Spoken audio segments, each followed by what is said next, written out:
नमस्कार, मैं हूं सत्यपाल और आप देख रहे हैं CWB हिंदी न्यूज। शक संवत 1948 विक्रम संवत 2083 आज वैशाख मास के कृष्ण पक्ष की एकादशी तिथि और दिन सोमवार है। तदनुसार अंग्रेजी तारीख 13 अप्रैल सन 2026। आज यानी 13 अप्रैल का दिन भारतीय इतिहास में वैशाखी यानी फसल उत्सव के रूप में खुशी और जलियांवाला बाग नरसंहार साल 1919 की दुखद याद के रूप में दर्ज है। यह दिन सिखों के लिए खालसा पंथ की स्थापना 1699 का भी प्रतीक है। सबसे पहले आज की सुर्खियां। हरियाणा में बिजली बिल बढ़ने की तैयारी, प्रति यूनिट 47 पैसे का नया चार्ज प्रस्तावित। हरियाणा में फिर बजेगा चुनाव का बिगुल, प्रत्याशी पसंद नहीं आया तो नोटा को दे सकते हैं वोट। हरियाणा में नया नियम लागू, हादसे में जान गंवाने पर परिवार को मिलेगा इतने लाख का मुआवजा, जानेंगे नई अपडेट। हरियाणा RTE एडमिशन 2026 के लिए 16 अप्रैल तक होंगे ऑनलाइन आवेदन। सिरसा मंडी में बायोमेट्रिक नहीं होने से किसान परेशान, गेहूं से भरी 200 ट्रॉलियां फंसी, सर्वर डाउन होने के कारण टोकन नहीं कटे। हरियाणा सरकार का फैसला, अब जमीन पर नहीं बैठेंगे छात्र, प्रदेश के 14,000 स्कूलों में होगा बड़ा बदलाव। हरियाणा सरकार की सख्ती, हर FD की मैच्योरिटी पर बदलेगा बैंक, बिना अनुमति नहीं खुलेंगे अब सरकारी बैंक खाते। पहली बार अप्रैल में CBSE 10वीं व 12वीं का रिजल्ट आएगा, 10वीं के छात्रों को मिलेगा स्कोर सुधारने का दूसरा मौका। हरियाणा की यूनिवर्सिटी कॉलेज बनेंगे ड्रग फ्री, 500 मीटर दायरे में नशे की बिक्री पर पुलिस की रहेगी पैनी नजर। भिवानी में नायब तहसीलदार ने मंडियों का किया निरीक्षण, पेयजल और सफाई व्यवस्था दुरुस्त रखने के निर्देश जारी, नमी के अनुसार फसल लाने की अपील। ईरान व अमेरिका वार्ता बेनतीजा रहने से दबाव में बाजार, इस हफ्ते विदेशी निवेशकों की एक्टिविटी व ग्लोबल मार्केट की चाल पर भी रहेगी नजर। और बॉलीवुड सिंगर आशा भोसले का 92 साल की उम्र में निधन, अंतिम संस्कार आज शाम 4 बजे शिवाजी पार्क मुंबई में किया जाएगा। और अब खबरें विस्तार से। हरियाणा में मौसम तेजी से बदल रहा है। सुबह के समय हल्की ठंड के साथ दिन में तेज धूप देखने को मिल रही है। किसानों ने गेहूं की कटाई और कढ़ाई के काम में तेजी कर दी है। निरंतर बदलते मौसम के कारण राज्य में अधिकतम तापमान गुरुग्राम में 34.5 डिग्री सेल्सियस रिकॉर्ड किया गया। वहीं राज्य के झज्जर और महेंद्रगढ़ में सबसे कम न्यूनतम तापमान दर्ज किया गया। मौसम विशेषज्ञ डॉक्टर चंद्रमोहन के अनुसार एक कमजोर पश्चिमी विक्षोभ के सक्रिय होने से राज्य में 13 और 14 अप्रैल को मौसम में बदलाव देखने को मिल सकता है। इसके प्रभाव से हिसार, सिरसा, फतेहाबाद और यमुनानगर के आसपास जिलों में बादलों की आवाजाही और बूंदाबांदी देखने को मिल सकती है। अभी राहत की बात यह है कि फिलहाल प्रदेश में लू चलने की कोई संभावना नहीं है। अब धीरे धीरे पश्चिमी शुष्क हवाएं वातावरण से नमी सोख लेंगी, जिससे आने वाले दिनों में तापमान में फिर से बढ़ोतरी हो सकती है। अप्रैल के आखिरी पखवाड़े में एक बार फिर हरियाणा, NCR व दिल्ली के मौसम में बड़े बदलाव आने की संभावना व्यक्त की जा रही है। हरियाणा के कुरुक्षेत्र में पहली बार राज्य स्तर पर मनाए जाने वाले बैसाखी महोत्सव ड्रोन शो के साथ नई पहचान बनाएगा। महोत्सव में एक साथ रंग बिरंगी पतंगे उड़ाए जाएंगे। KDB मेला ग्राउंड में आज CM नायब सिंह सैनी महोत्सव की शुरुआत करेंगे। इस दौरान CM सैनी परंपरागत संस्कृति का निर्वहन करते हुए पतंग भी उड़ाएंगे। खास बात यह है कि वैसाखी महोत्सव पर हरियाणा सांस्कृतिक विरासत का मंच सजा है। इस 2 दिवसीय महोत्सव को हरियाणा कला एवं सांस्कृतिक कार्य विभाग और जिला प्रशासन की तरफ से मनाया जा रहा है। DC ने कहा है कि महोत्सव में कुश्ती दंगल, सर्कल कबड्डी, हरियाणवी स्टाइल पगड़ी, दस्तारबंदी, गतका समेत कई तरह की प्रतियोगिताएं होंगी। इन प्रतियोगिताओं में 38 लाख रुपए से अधिक की इनामी राशि बांटी जाएगी। दंगल में राज्य के समस्त जिलों से महिला और पुरुष पहलवान हिस्सा लेंगे। दंगल में लगभग 200 मुकाबले होंगे। बैसाखी महोत्सव में आज शाम 7 बजे प्रसिद्ध कलाकार लखविंद्र वडाली मुख्य मंच पर अपनी प्रस्तुति देंगे। इसके अगले दिन यानी 14 अप्रैल को मुख्य मंच पर कुलविंद्र बिल्ला की प्रस्तुति भी होगी। हरियाणा सरकार ने प्रदेश के सरकारी स्कूलों में पढ़ने वाले लाखों विद्यार्थियों के लिए एक अहम फैसला लिया है। अब राज्य के लगभग 14,000 सरकारी स्कूलों में से कोई भी छात्र जमीन पर बैठकर पढ़ाई नहीं करेगा। सरकार ने टाटपट्टी व्यवस्था को पूरी तरह से समाप्त कर सभी स्कूलों में डुअल डेस्क उपलब्ध करवाने का महत्वपूर्ण निर्णय लिया है। इस योजना के लिए बजट को मंजूरी प्रदान कर दी है। सरकार इस योजना पर तकरीबन 200 करोड़ रुपए खर्च करने वाली है। इसके तहत प्रदेश के सभी जिलों के स्कूलों में लगभग 2,88,000 डुअल डेस्क उपलब्ध करवाए जाएंगे। सरकारी सूत्रों के अनुसार टेंडर प्रक्रिया को अक्टूबर तक पूरा कर लिया जाएगा। इसके बाद 1 नवंबर से स्कूलों में डुअल डेस्क पहुंचने प्रारंभ हो जाएंगे, जिससे विद्यार्थियों को तुरंत इसका लाभ मिल पाएगा। नए डुअल डेस्क लोहे के बनाए जाएंगे और इनमें एंगल की जगह पाइप का इस्तेमाल होगा, जिससे ये ज्यादा मजबूत और टिकाऊ भी होंगे। इन डेस्क पर छात्र आराम से बैठकर पढ़ाई कर सकेंगे और स्कूलों में होने वाली परीक्षाएं भी इन्हीं पर आयोजित की जाएंगी। हरियाणा कर्मचारी चयन आयोग यानी HSSA की तरफ से पुलिस विभाग में कांस्टेबल भर्ती के लिए फिजिकल मेजरमेंट टेस्ट यानी PMT के कार्यक्रम की घोषणा कर दी गई है। यह प्रक्रिया 15 अप्रैल से ताऊ देवीलाल स्टेडियम पंचकुला में होने जा रही है। शुरू के एक हफ्ते तक हर दिन लगभग 1000 व उसके बाद 3000 तक अभ्यर्थी प्रतिदिन बुलाए जाएंगे। PMT का समय सुबह 6:30 बजे से लेकर दोपहर 1:30 बजे तक रहेगा। युवाओं की हाइट व छाती मापने के लिए जर्मन मशीनें आई हैं। कमीशन ने फिजिकल मेजरमेंट टेस्ट यानी PMT के लिए लगभग 25 मशीनें मंगवाई हैं। कहा जा रहा है कि मशीनों में सेंसर लगे हुए हैं। यदि किसी ने AD को उठाया तो स्क्रीन पर 0 प्रदर्शित हो जाएगा। ऐसे में कोई भी चालाकी नहीं कर पाएगा। जो युवा फिजिकल मेजरमेंट टेस्ट यानी PMT में सफल होते हैं उन्हें फिजिकल स्क्रीनिंग टेस्ट यानी PST के लिए बुलाया जाएगा। स्क्रीनिंग टेस्ट में जो भी युवा कामयाब होंगे उन्हें फिर लिखित परीक्षा के लिए बुलाया जाएगा। लिखित परीक्षा से पहले की पूरी प्रक्रिया 85 दिन में पूरी होगी। हरियाणा की नायब सैनी सरकार ने अपने कर्मचारियों के हित में एक और ऐतिहासिक फैसला लिया है। प्रदेश सरकार का यह फैसला उन कर्मचारियों के लिए आर्थिक रूप से फायदेमंद साबित होगा जो जोखिमपूर्ण परिस्थितियों में ड्यूटी करते हैं। इसमें पुलिस विभाग, वन विभाग, अग्निशमन विभाग और माइनिंग सहित कई अन्य विभाग शामिल है। प्रदेश सरकार के एक प्रवक्ता ने बताया कि राज्य में ड्यूटी के दौरान हादसे का शिकार होकर जान गंवाने वाले ग्रुप C और ग्रुप D श्रेणी के कर्मचारियों के परिवारों को अब 30 लाख रुपए की आर्थिक सहायता मिलेगी। उन्होंने बताया कि मुख्यमंत्री नायब सैनी की मंजूरी के बाद ये फैसला लागू कर दिया गया है। सरकार के फैसले के तहत मृतक कर्मचारी के आश्रितों को मुख्यमंत्री हरियाणा कर्मचारी दुर्घटना सुरक्षा योजना के अंतर्गत 10 लाख रुपए और मुख्यमंत्री राहत कोष से 20 लाख रुपए दिए जाएंगे। इस तरह कुल मिलाकर 30 लाख रुपए की ये सहायता राशि उपलब्ध करवाई जाएगी।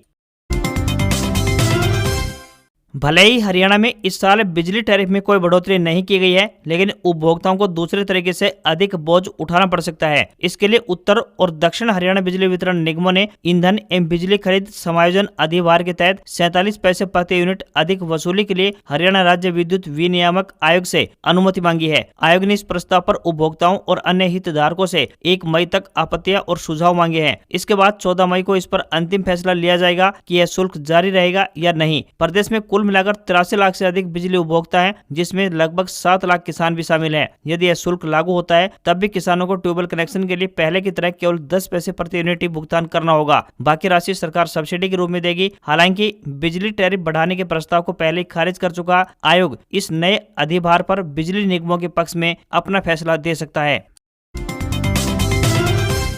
हरियाणा में शिक्षा का अधिकार यानी RTE अधिनियम 2009 के तहत आर्थिक रूप से कमजोर एवं वंचित वर्ग के बच्चों के लिए प्राइवेट स्कूलों में 25% आरक्षित सीटों पर एडमिशन की प्रक्रिया शुरू हो चुकी है। इस साल हिसार जिले में कुल 3592 सीटें तय की गई हैं। एडमिशन के लिए आवेदन ऑनलाइन माध्यम से RTE पोर्टल पर किए जा सकते हैं। आवेदन करने की अंतिम तिथि 16 अप्रैल तय की गई है। इच्छुक उम्मीदवार 16 अप्रैल तक आवेदन कर सकते हैं। आवेदन करते वक्त परिवार पहचान पत्र यानी फैमिली ID और बच्चे के आधार कार्ड की स्कैन कॉपी अनिवार्य रूप से अपलोड करनी होगी। अभिभावक अपने निवास स्थान से 3 किलोमीटर के अंदर स्थित स्कूलों को सिलेक्ट कर सकते हैं। दाखिला प्रक्रिया पूर्ण रूप से निष्पक्ष और पारदर्शी हो, इसके लिए स्कूलों में सीटों का आवंटन कंप्यूटरीकृत लॉटरी प्रणाली के जरिए किया जाएगा। दाखिले के लिए नर्सरी में 3 वर्ष, LKG में 4 वर्ष और UKG में 5 वर्ष और पहली कक्षा में 6 वर्ष की आयु पूरी होना जरूरी है।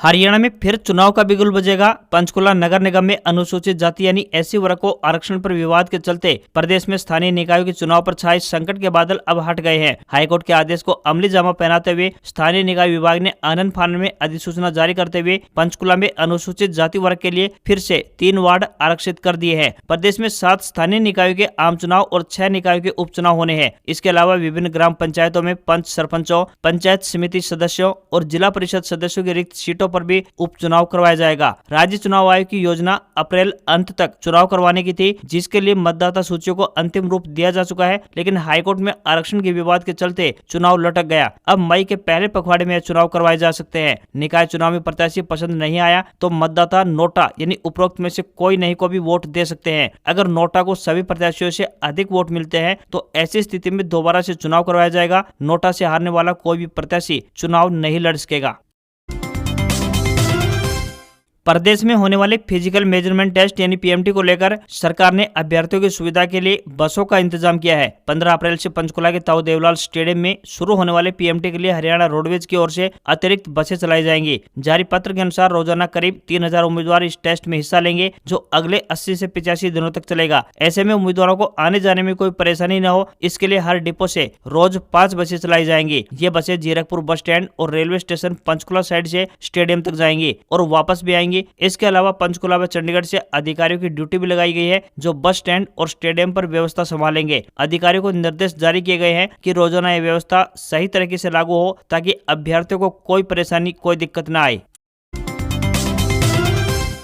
IDFC फर्स्ट बैंक में सरकारी फंड के गबन के मामले में राज्य सरकार की ओर से गठित कमेटी ने अपनी रिपोर्ट हरियाणा सरकार को सौंप दी है। वित्त विभाग के अतिरिक्त मुख्य सचिव अरुण गुप्ता ने रिपोर्ट में सिफारिश की है कि जब भी किसी बैंक में जमा FD मैच्योर होगी तो उसे दूसरे बैंक में ट्रांसफर करना होगा, ताकि उसके मूलधन और ब्याज की राशि का पता चल सके। भले ही कोई बैंक अधिक से अधिक ब्याज की बात करे, मगर मैच्योर होने पर FD उस बैंक में जमा नहीं रखनी है। प्रत्येक FD पर लागू ब्याज दर और जमा ब्याज का प्रमाण पत्र भी बैंक से लेना अनिवार्य होगा। आमतौर पर विभाग FD मैच्योर होने के बाद उसी बैंक में FD को जमा करवाते थे। कोटक महिंद्रा बैंक में FD मैच्योर होती रही, मगर अधिकारियों ने इसे चेक नहीं किया। इसके अलावा अब वित्त विभाग की पूर्व अनुमति के बिना कोई भी बैंक खाता नहीं खोला जाएगा। कमेटी ने यह भी पाया है कि कई विभागों ने अपनी मनमर्जी से निजी बैंकों में खाते खोल दिए थे। कमेटी की रिपोर्ट सरकार के पास पहुंचने के बाद वित्त विभाग ने सभी सरकारी विभागों, बोर्ड, निगमों और विश्वविद्यालयों को उनके बैंक खातों और FD पर मिलने वाले ब्याज की तुरंत जांच करने के भी निर्देश जारी किए हैं। हरियाणा सरकार ने युवाओं को नशे की गर्त से बाहर निकालने और कॉलेज यूनिवर्सिटी के माहौल को स्वच्छ बनाने के लिए एक बड़ा और महत्वपूर्ण निर्णय लिया है। उच्चतर शिक्षा विभाग ने राज्य के सभी सरकारी, निजी और सहायता प्राप्त शिक्षण संस्थानों के लिए नया ड्रग फ्री एक्शन प्लान जारी किया है। इस नीति का उद्देश्य शैक्षणिक परिसरों में नशीले पदार्थों की पहुंच और इस्तेमाल को जड़ से खत्म करना है। नई व्यवस्था के तहत अब प्रदेश के हर कॉलेज और विश्वविद्यालय के चारों ओर 500 मीटर के क्षेत्र को ड्रग फ्री जोन घोषित कर दिया गया है। इस दायरे में किसी भी प्रकार की संदिग्ध गतिविधि या नशे की बिक्री पर प्रशासन और पुलिस की पैनी नजर रहेगी। यह फैसला केंद्र सरकार के दिशा निर्देशों और राज्य स्तरीय नार्को कोऑर्डिनेशन सेंटर की बैठक के बाद लिया गया। दाखिले के समय छात्रों की स्क्रीनिंग भी की जाएगी और कैंपस में समय समय पर मेडिकल जांच शिविर लगाए जाएंगे। उच्चतर शिक्षा विभाग ने साफ किया है कि उनका उद्देश्य छात्रों का कैरियर बर्बाद करना नहीं, बल्कि उन्हें सही राह पर लाना है। हरियाणा कौशल रोजगार निगम द्वारा एम्बुलेंस ड्राइवर के पदों पर भर्तियों के लिए अधिसूचना जारी की गई है। जो भी उम्मीदवार इन पदों के लिए इच्छुक हैं, वे अपने आवेदन भेज सकते हैं। इन पदों के लिए उम्मीदवार को ऑनलाइन माध्यम से आवेदन भेजने होंगे। इच्छुक उम्मीदवार आधिकारिक वेबसाइट के जरिए आवेदन कर पाएंगे। इन पदों के लिए उम्मीदवार का 10वीं पास होना आवश्यक है। इसके साथ ही आवेदक के पास ड्राइविंग लाइसेंस भी होना जरूरी है। आवेदन करने की अंतिम तिथि 20 अप्रैल है। न्यूनतम आयु 18 वर्ष और अधिकतम आयु 42 वर्ष तय की गई है। उम्मीदवारों से विनम्र निवेदन है कि भर्ती के लिए आवेदन करने से पहले आधिकारिक विज्ञापन जरूर चेक कर लें। हरियाणा के कृषि मंत्री श्याम सिंह राणा को नरवाना की मेला मंडी में किसानों के विरोध का सामना करना पड़ा। मंत्री गेहूं खरीद व्यवस्था का जायजा लेने पहुंचे थे, तभी पहले से धरना दे रहे किसानों ने उन्हें घेर लिया और सरकार की नई खरीद नीति पर तीखे सवाल उठाए। किसानों का मुख्य विरोध बायोमेट्रिक सिस्टम और ट्रैक्टर पर नंबर प्लेट अनिवार्य करने के फैसले को लेकर था। उनका कहना था कि बायोमेट्रिक प्रक्रिया से खरीद में देरी हो रही है, जिससे लंबी कतारें लग रही है और समय भी बर्बाद हो रहा है। किसानों ने ट्रैक्टर पर नंबर प्लेट के नियम को भी अव्यवहारिक बताते हुए इसे तुरंत प्रभाव से वापस लेने की मांग की। कृषि मंत्री श्याम सिंह राणा ने किसानों को समझाने का प्रयास किया और नई नीति के फायदे गिनाए। उन्होंने कहा कि यह व्यवस्था पारदर्शिता बढ़ाने, फर्जीवाड़े पर रोक लगाने और सही किसान तक लाभ पहुंचाने के उद्देश्य से लागू की गई है। हालांकि मंत्री की इन दलीलों से किसान संतुष्ट नहीं हुए। जब किसानों ने नई नीति वापस लेने को लेकर सीधा जवाब मांगा तो मंत्री कोई स्पष्ट आश्वासन नहीं दे सके। स्थिति की गंभीरता को देखते हुए उन्होंने किसानों के सामने हाथ जोड़कर वहां से चले गए। किसानों ने चेतावनी दी है कि यदि उनकी मांगों पर जल्द निर्णय नहीं लिया गया तो आंदोलन को और तेज किया जाएगा।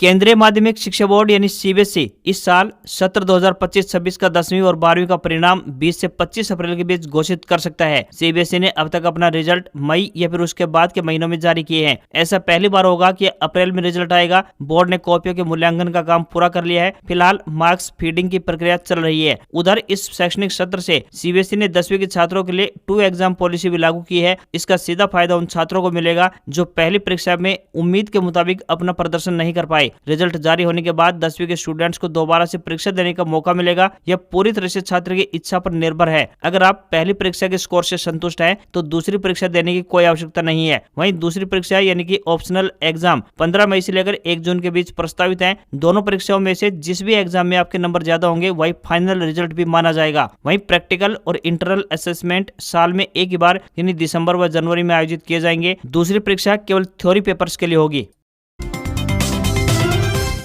ईरान अमेरिका वार्ता में कोई ठोस समझौता न होने के चलते 13 अप्रैल यानी आज से शुरू होने वाले हफ्ते में बाजार में तेज उतार चढ़ाव दिख सकता है। कच्चे तेल की अस्थिर कीमतें, विदेशी निवेशकों की एक्टिविटी और ग्लोबल मार्केट की चाल भी बाजार की दिशा तय करने वाले मुख्य कारण होंगे। शेयर बाजार के लिए पिछला हफ्ता यानी फरवरी 2021 के बाद सबसे बेहतरीन रहा। ईरान और अमेरिका के बीच बातचीत से तनाव कम होने की उम्मीद में निफ्टी 6% की मजबूती के साथ 24,050 के स्तर पर बंद हुआ। मिडिल ईस्ट में तनाव कम करने के लिए ईरान और अमेरिका के बीच पाकिस्तान में चल रही 21 घंटे की लंबी बातचीत बिना किसी समझौते के खत्म हो गई है। अमेरिकी उपराष्ट्रपति जेडी वेंस ने कहा है कि वे बिना किसी डील के वापस लौट रहे हैं। इसका सीधा असर यानी आज सोमवार को भारतीय बाजार व दुनिया भर के बाजारों और कच्चे तेल की कीमतों पर साफ तौर पर दिखाई दे सकता है। अगर क्रूड की कीमतें बढ़ती हैं तो इससे भारतीय बाजार पर दबाव बढ़ेगा। फिलहाल ब्रेंट क्रूड $95.20 प्रति बैरल के आसपास है। बाजार की नजर इस हफ्ते आने वाले चौथे तिमाही यानी Q4 के नतीजों पर भी रहेगी। निफ्टी की दिग्गज कंपनियों में विप्रो, एचडीएफसी बैंक और आईसीआईसीआई बैंक के परिणाम सबसे महत्वपूर्ण होंगे। इसके अलावा बैंकिंग और फाइनेंशियल सेक्टर की कई अन्य कंपनियां जैसे यस बैंक, एंजल वन और एचडीएफसी लाइफ के नतीजे भी इसी हफ्ते आने वाले हैं। आज खबरों में इतना ही। देखते रहिए आपका अपना हरियाणा का सबसे बेहतरीन news channel CWB Hindi news. नमस्कार। इसी आशा के साथ आपका दिन शुभ रहे।